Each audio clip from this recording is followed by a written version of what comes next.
thank you so much for being the first guest on the longer version of these. And I guess we'll just dive right in. Sounds good. I'm excited to be here. Well, thank you. So I guess the very first question would be, what are you up to today, these days? And you know, when you left college, you know, how'd you get there? Like, what was that journey like to where you are today? It was a long and winding road.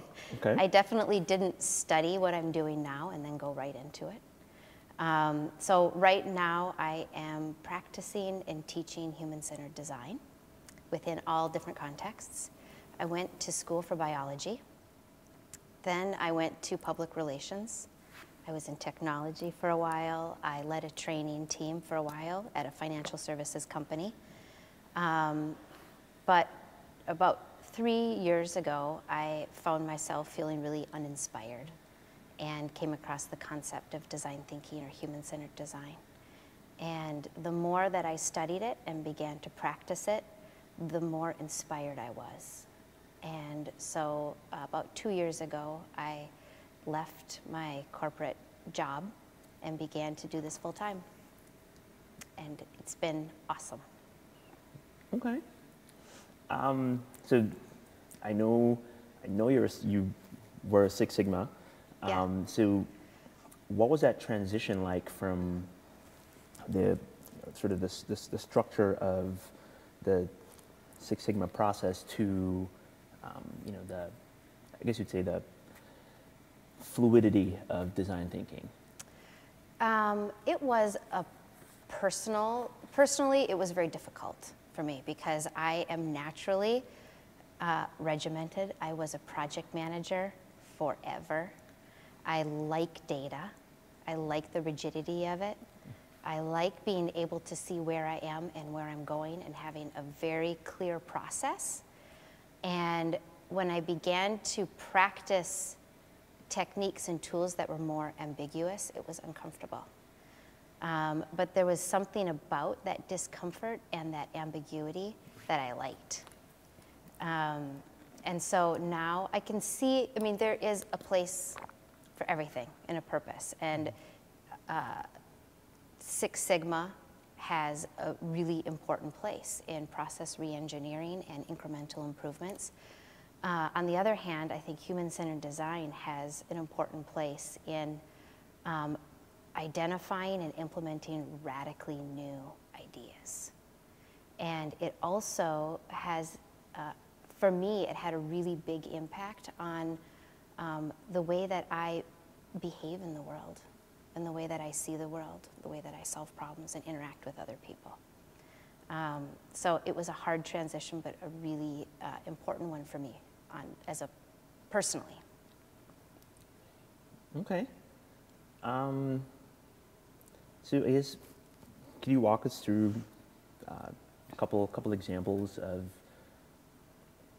projects or things that you've seen design thinking sort of make those radical changes? Yeah.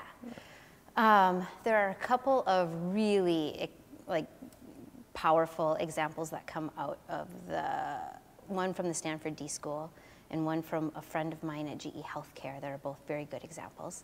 Okay.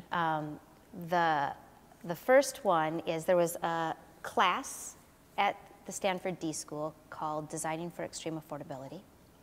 And these are graduate students from Stanford. And they were given the task of redesigning baby incubators in a hospital in Nepal.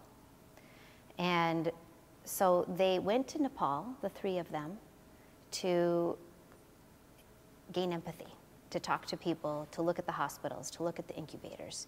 Now keep in mind, these are engineering students, and so it's right up their alley, like looking at a machine and making it better. It's what they do, that's what they study. And so they got there and they began talking to people and having conversations and observing the hospital. And one of their observations was that there were very few babies there in the incubators. Many of the incubators were empty. And so when they asked the staff, the staff explained that many of these mothers live in remote villages and they don't have time to get to the hospital after labor starts. And so these students were given one challenge, but then after going out to gain empathy and gather data, had a difficult decision to make. Do they follow the challenge they were given and make a cheaper, easier to maintain baby incubator? Or do they follow the information that they've gathered and solve for the actual need that they've uncovered? And so they solved for the need. And in the process, they ended up creating a little infant sleeping bag that is 1% of the cost of these baby incubators. And it's now a nonprofit, and they're saving lives, and they've made a meaningful impact on the world by following what was the more difficult route, instead of just taking a challenge that was given to them and executing it. And as I think about the corporate work world, which most people work in, we're given the problem to solve often. And we're often taught to not question the challenge that, or, I asked you to do this, you do it. And so for me, I took an important lesson from that, to challenge the direction. And once you have new information, it's your responsibility to figure out what to do with that information. So that's one awesome example. The other one is Doug Dietz from GE Healthcare. We both smile, we both know Doug. Sweet Doug. So he works at GE Healthcare and is a designer there, and was responsible for designing a big, fancy, expensive imaging MR machine, and had spent a lot of time and effort and heart on creating this machine. And after it was installed in a hospital, he observed a child going in to use this machine. And as he observed this experience from the child's perspective, he realized that he felt like he had failed as a designer, because he saw the fear on the child's face. And he realized that the experience that he was in part responsible for designing was horrifying for the child and for the parents. And so as a result of that kind of snapshot in time, that experience that he saw, he created something called the Adventure Series, which is, I don't even know what it's called. You know that what they wrap buses in the pictures? And so they will wrap an entire room in a theme. It might be a pirate ship or a jungle or a beach scene. And it completely has changed the experience for these children and their parents. And so Doug did it because he felt like it was the right thing.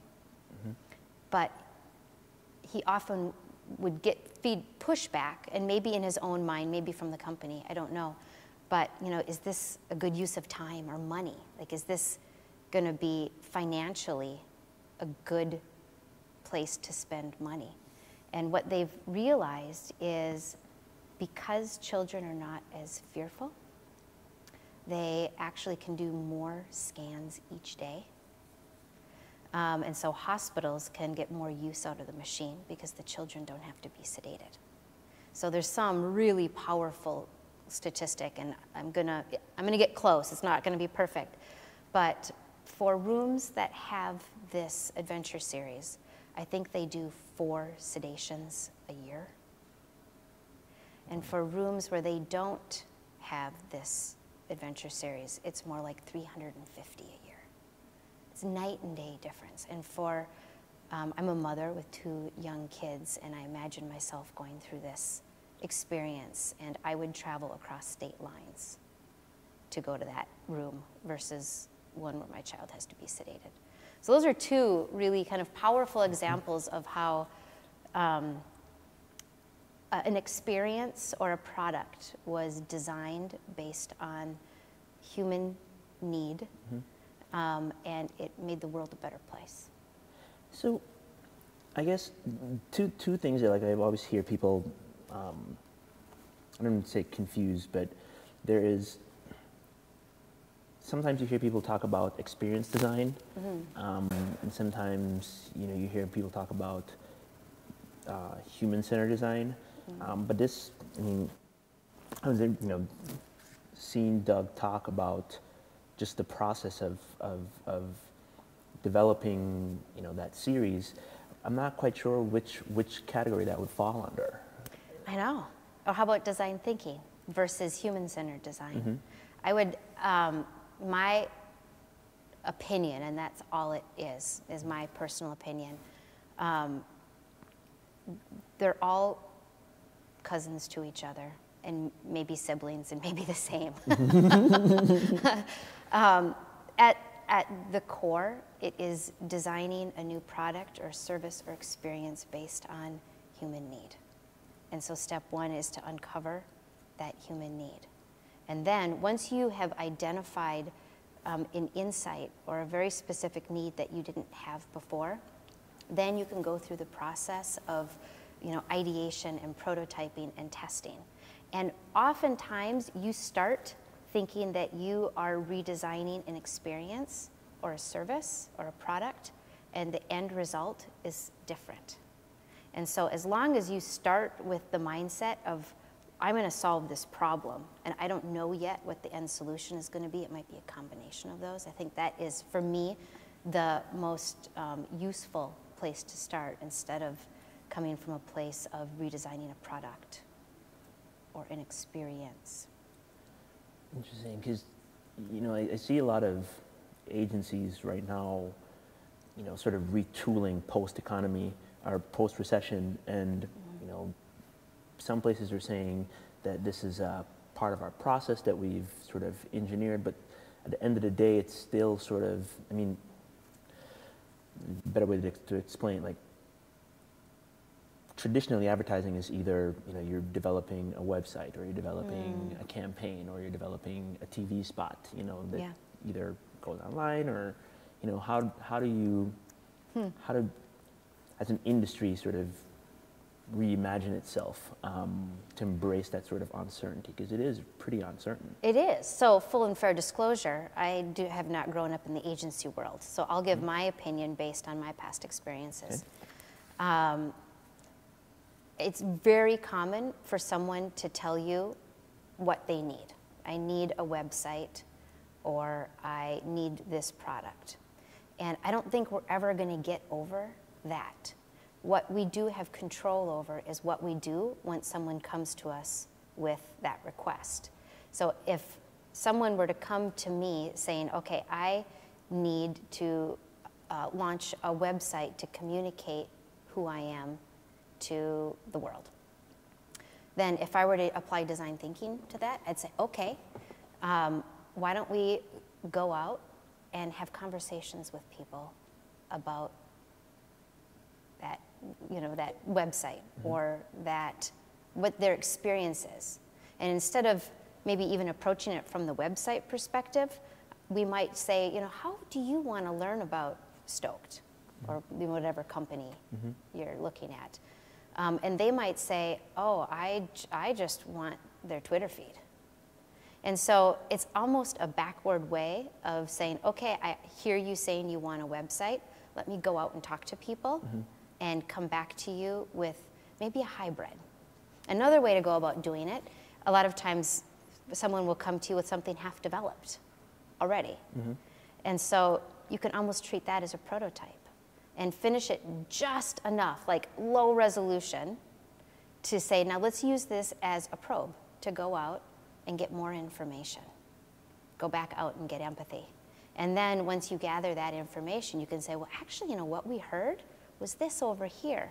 I think the website might serve one part of that need, but there is something else that we're not hitting the mark on.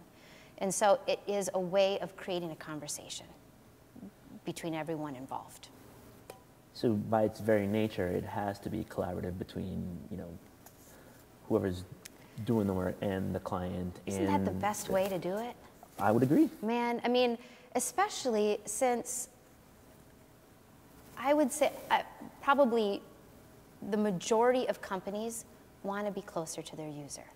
They want to know their customer better, and they don't know how. Or they're afraid because they, haven't done it for a while. And in some ways, that's an opportunity for agencies who are doing it all the time to say, let's do this together. And so it's almost like a gift that the agency is giving to the company. Let's go talk to your users together. Let's design this together. It's way more, I think the end result will probably be better because you have diverse perspectives in the same room. It's a new type of collaboration that a lot of people are hungry for when you collaborate within your own walls. You get the same ideas you've always gotten. You put 5 surgeons in a room together and they're going to cut on someone. If you put 5 different people in a room together, you're going to come up with a new idea. And I think people within companies are hungry for a different way of knowing their user and solving problems. Cool. That's awesome. So I guess, what are some of the things that you see this sort of process that you're passionate about applying it to? What I am most kind of passionate about and playing around with, experimenting with, are not the tools that people think of as human-centered design tools, but the mindsets, the way that people need to think and behave in order for the tools to really work at full function. Okay. So, for example, and I just mentioned some of them, but for example, embracing experimentation. It's easy to say and it's hard to do. And so once you've embraced the concept of, okay, most of what I'm going to do in life is an experiment. And I'm not going to try to get it 100%. I'm going to get it 80% and then see how people respond to it, and then I'm going to iterate. So embracing experimentation being one. Radical collaboration. And in some ways that means just putting yourself out there and meeting and interacting with people you don't typically interact with. It gives you a new way of thinking, gives you new perspective. You see through kind of a new set of glasses. And when you create that environment on a team for a project, it completely changes the outcome of a project. And another one is, we talk about human-centered design, designing for users. There's also a piece of it that is focused on the way that we behave with each other, being more human and respectful.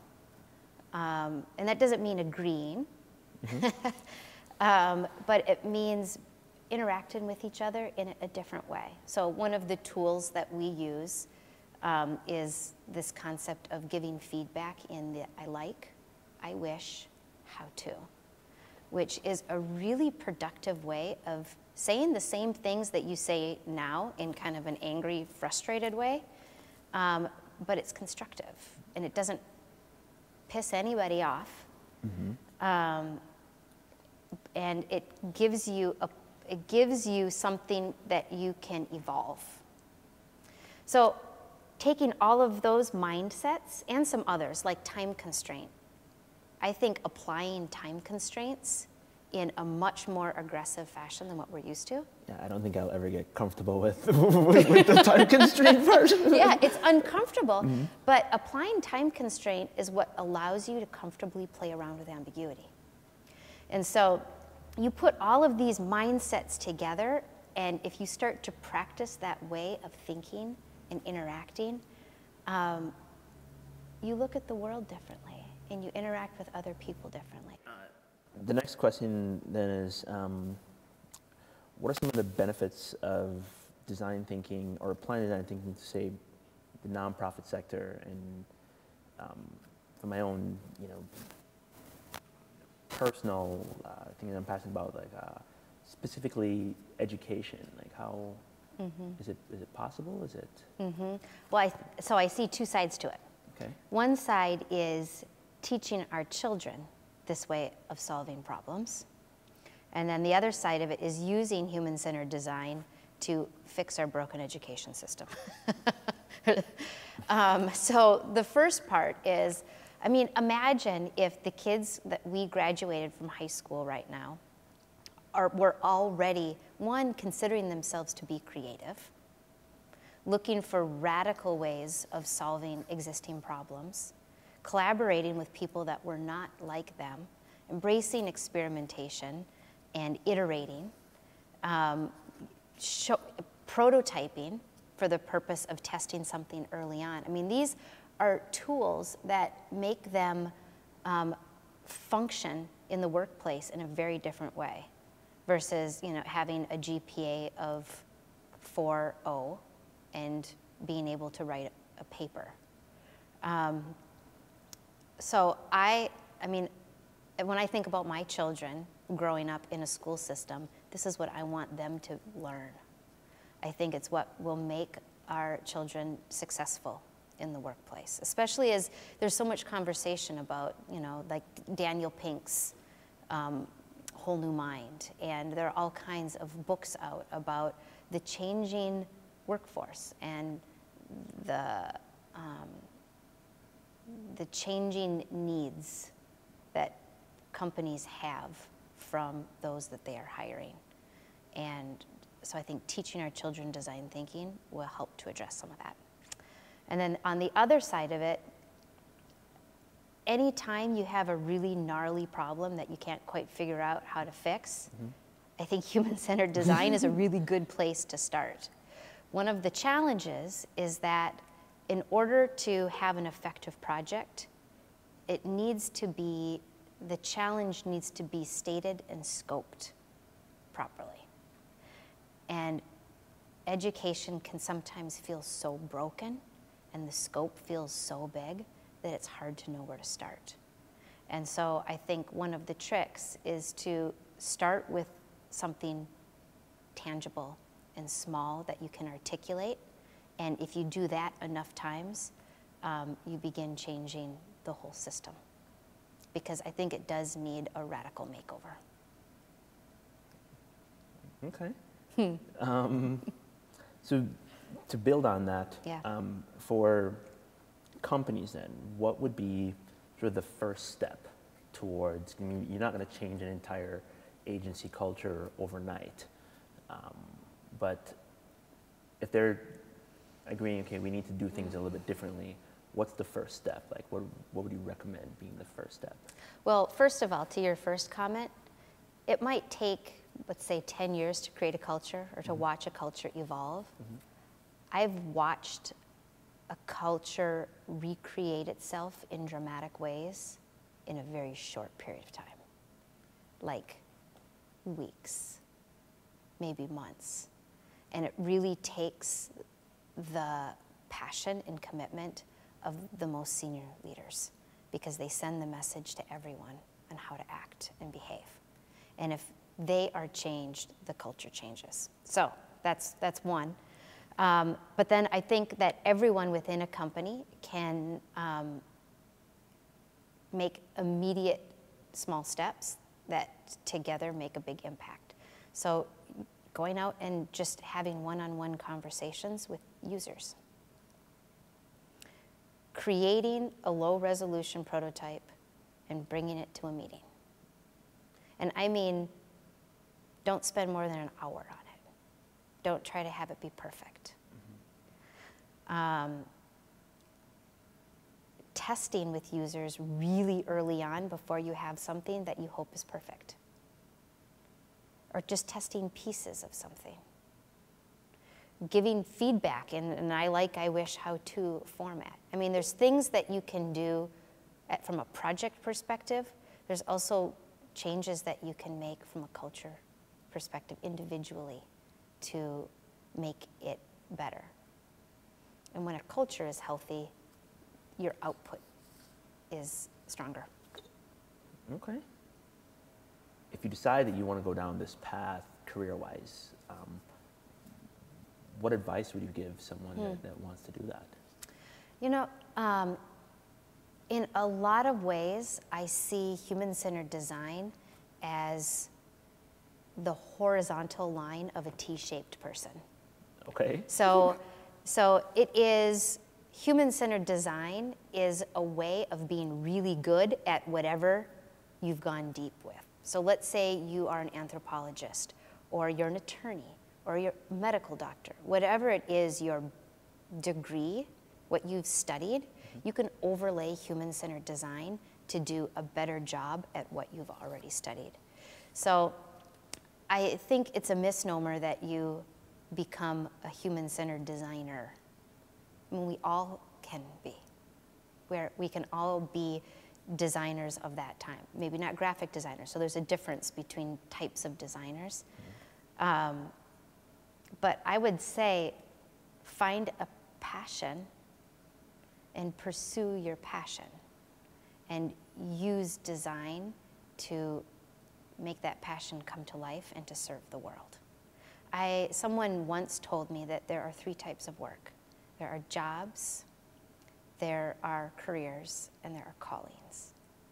And no matter what you do, it could be any one of those 3, it's just how you look at it. And so my advice would be, don't get stuck in a job and don't get stuck in a career. Find a calling and pursue it with all your might. That's awesome.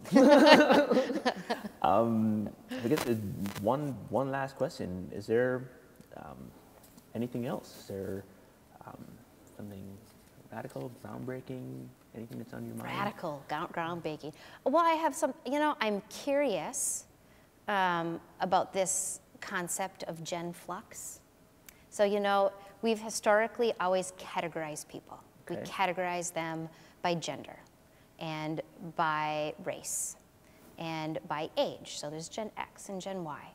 And now we have this kind of new method of categorizing people called genflux, by their desires, like their behaviors. And so it's a group of people, regardless of age, that have certain desires of their career or calling or whatever it is they're pursuing. And, you know, they want to work a different way. They want to have an impact on the world in a different way. And so I'm curious how this new understanding of our changing desires is going to impact the workplace, within companies, within agencies, within schools. I think it is a really interesting change. It almost feels like an evolution in the midst. I mean, we're evolving from day to day, kind of just getting things done, to almost a higher level of consciousness. You know, we want to live fulfilling lives mentally, physically, spiritually, and emotionally. And we're no longer separating work from everything else. They're beginning to kind of become one and the same. Cool. So that is just, it's a curiosity to me. It's interesting. Cool. Well, thank you, Anna. Thanks, thank you Garrio. so much. This has been fun. Yeah, we appreciate it. Yeah. Cool. Thank you.